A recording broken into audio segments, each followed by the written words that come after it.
Welcome to our channel. Today we how to transfer sales tax Nexus details into TaxJar, complete guide step by step clearly. To transfer sales tax Nexus details into TaxJar, start by logging into your TaxJar account. Once you're logged in, navigate to the Settings tab on the left-hand sidebar. In the Settings menu, locate and click on the Nexus option. Here, you will see the current Nexus states and details associated with your account. To add a new Nexus state, click on the Add Nexus button.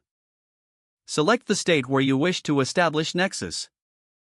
In the drop-down menu, you might be asked to specify the type of Nexus.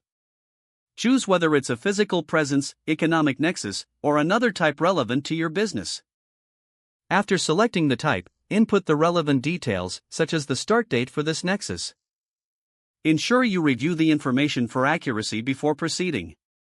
Once everything is accurate, click the Save button to add the new Nexus. If you need to edit an existing Nexus detail, click on the Edit option next to Make your necessary changes, and again, double-check for accuracy.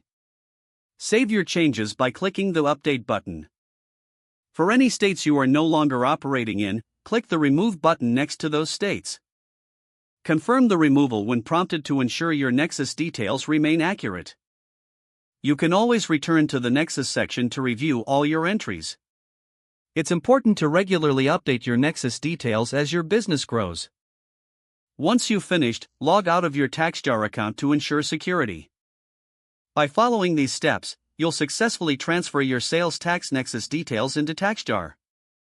If the page does not load, refresh the browser or try again in a private or incognito window. Make sure you are using the correct email address, then retype it carefully to avoid small typos. If your password is not accepted, use the Reset option and create a new strong password you can remember. Check your spam folder for verification or security emails, then complete any requested confirmation steps.